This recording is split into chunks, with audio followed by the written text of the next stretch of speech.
गुरु प्यारी सास संगत जी, आप सभी को प्यार भरी राधा स्वामी जी। संगत जी, बाबा जी जीव की अवस्था के बारे में समझाते हुए हमें बताते हैं कि जब जीव को माता के गर्भ में अंधकार में उल्टा लटकना पड़ता है तो गर्भ की अग्नि में वह बुरी तरह तपता है। माता जो खट्टे मीठे पदार्थ खाती है वह बच्चे के सिर पर छुरी की तरह काटते हैं। माता और बच्चा दोनों दुखी होते हैं। जब जीव गर्भ से बाहर आता है तो वह संसार के जंजाल को देखकर रोता बिलखता है, लेकिन बाहर आते ही मोह माया के झूले में झूलने लगता है। धीरे धीरे वह उस अपने आसपास के सभी रिश्तों को सच मान बैठता है और उन संबंधों को ही अपना असली रिश्ता समझता है। धीरे धीरे बच्चा बोलना शुरू करता है। जब वह बोल भी नहीं पाता तो संकेत देता है, फिर उसका नाम रख दिया जाता है। सभी उसका नाम लेकर उसे प्यार से बुलाते हैं। तोतली बातें करता है और आसपास के सब संबंधी खुशी से फूले नहीं समाते। उसके लिए देवी देवताओं से मन्नतें मांगते हैं। यदि वह बीमार पड़ जाए तो उसकी इलाज में कोई कमी नहीं छोड़ते। इस प्रकार धीरे धीरे वह अपने युवा अवस्था में भी आ जाता है।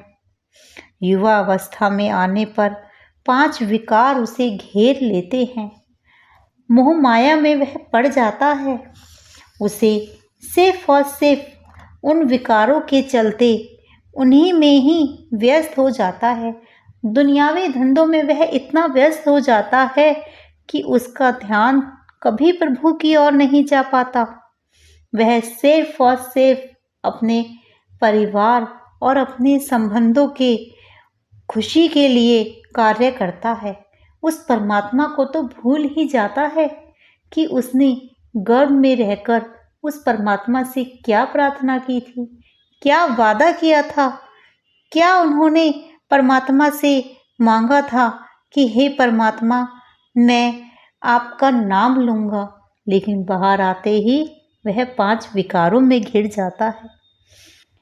धीरे धीरे बुढ़ापे की अवस्था भी आ जाती है।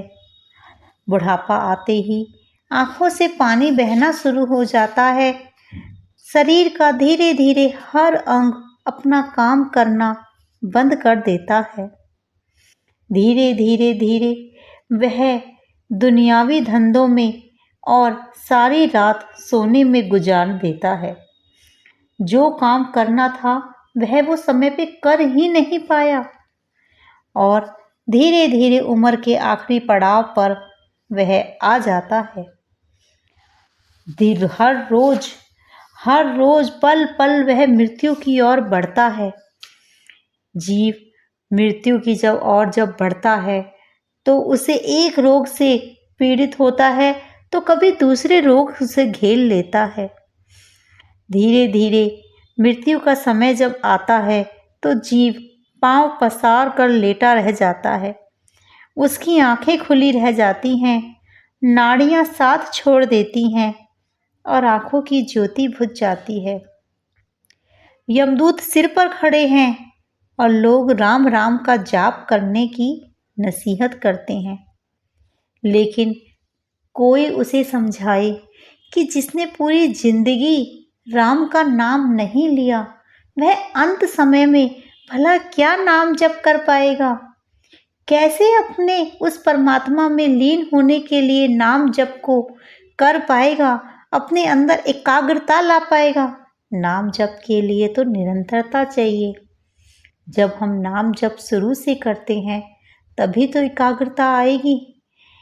एकदम से कैसे आ सकती है? जरा सोचो, एक बच्चा एक क्लास में पूरे साल नहीं पढ़ता। अध्यापक उसे डांटते हैं कि पढ़ ले, तेरी परीक्षा आएगी तो तू फेल हो जाएगा। बच्चा नासमझी में समय गवा देता है। धीरे धीरे अंत में परीक्षा का समय आ जाता है। अब बच्चा घबरा जाता है। वह पढ़ाई पे पूरा ध्यान देता है, लेकिन आप ही बताइए, क्या वह एक दिन में वह सफलता हासिल कर सकता है? यदि वह पूरे साल मेहनत करता तो परीक्षा के अंतिम समय में उसे परेशानी ना होती। उसी प्रकार यदि हम नामदान मिलने के पश्चात नाम का जाप करते हैं तभी एकाग्रता आती है। अंत समय में एकाग्रता भला कैसे आ जाएगी? अंत समय में परिवार ही घर के स्वामी को घर से बाहर निकाल देते हैं। आगे बाबा जी हमें समझाते हैं कि हे जीव, जब समय रहते तुमने गुरु की खोज करने की कोशिश तक नहीं की तो अब क्या हो सकता है? इसलिए अब अपना भुगतान अपना किया भुगतने के सिवाय कोई चारा ही नहीं रहता। यमदूत ऐसी ऐसी यातनाएं देते हैं जिनका हम वर्णन भी नहीं कर सकते। यमदूत हमें पकड़कर धर्मराज के सामने पेश कर देते हैं। पहले भी हमारे साथ हर जन्म में के अंत में ऐसा ही होता है। वहाँ यह अनेक प्रकार की यातनाएं सहता है और नरकों के दुख भोगता है, 84 के चक्कर काटता है। उसके पश्चात जीव के पाप कर्मों के कारण उसे बांधकर फिर से नरक में भेज दिया जाता है। धीरे धीरे उसके पाप के कारण वह नरकों को भोगता है, 84 के चक्कर काटता है, फिर मनुष्य जन्म प्राप्त करता है। फिर वह मनुष्य जन्म में आकर वापस इन्हीं दुनियावी चक्करों में लग जाता है। इसीलिए हमें हमारे सतगुरु समझाते हैं कि हमें अपने समय रहते पूर्ण गुरु की खोज करके नाम जप करना चाहिए। नाम जप ही है जो हमारे सभी कर्मों को काटती है। हमारे नाम जप करने पर परमात्मा सूल को सुई में बदल देते हैं। इसीलिए नाम जप करना चाहिए। यदि हम कहते हैं कि हम अच्छे कर्म करेंगे तो ऐसा संभव ही नहीं है। ना चाहते भी अनजाने में हमसे कितने कर्म ऐसे बन जाते हैं जिनका दंड निश्चित है। लेकिन यदि हम नाम जप करते हैं तो उनकी काट हो जाती है, वह हल्के हो जाते हैं। कर्मों का बोझ हम उठाने के लिए सक्षम हो जाते हैं। इसलिए संत महात्मा हमें समझाते हैं कि नाम जप करो, फल की इच्छा मत करो। नाम जप करने से तुम्हारे कर्मों का बोझ हल्का हो जाएगा। तुम परमात्मा में लीन हो जाओगे, परमात्मा को प्राप्त कर लोगे। गुरु प्यारी साध संगत जी, यदि आपको आज की वीडियो पसंद आई हो तो कृपया लाइक, शेयर एंड सब्सक्राइब जरूर करना जी। राधा स्वामी जी।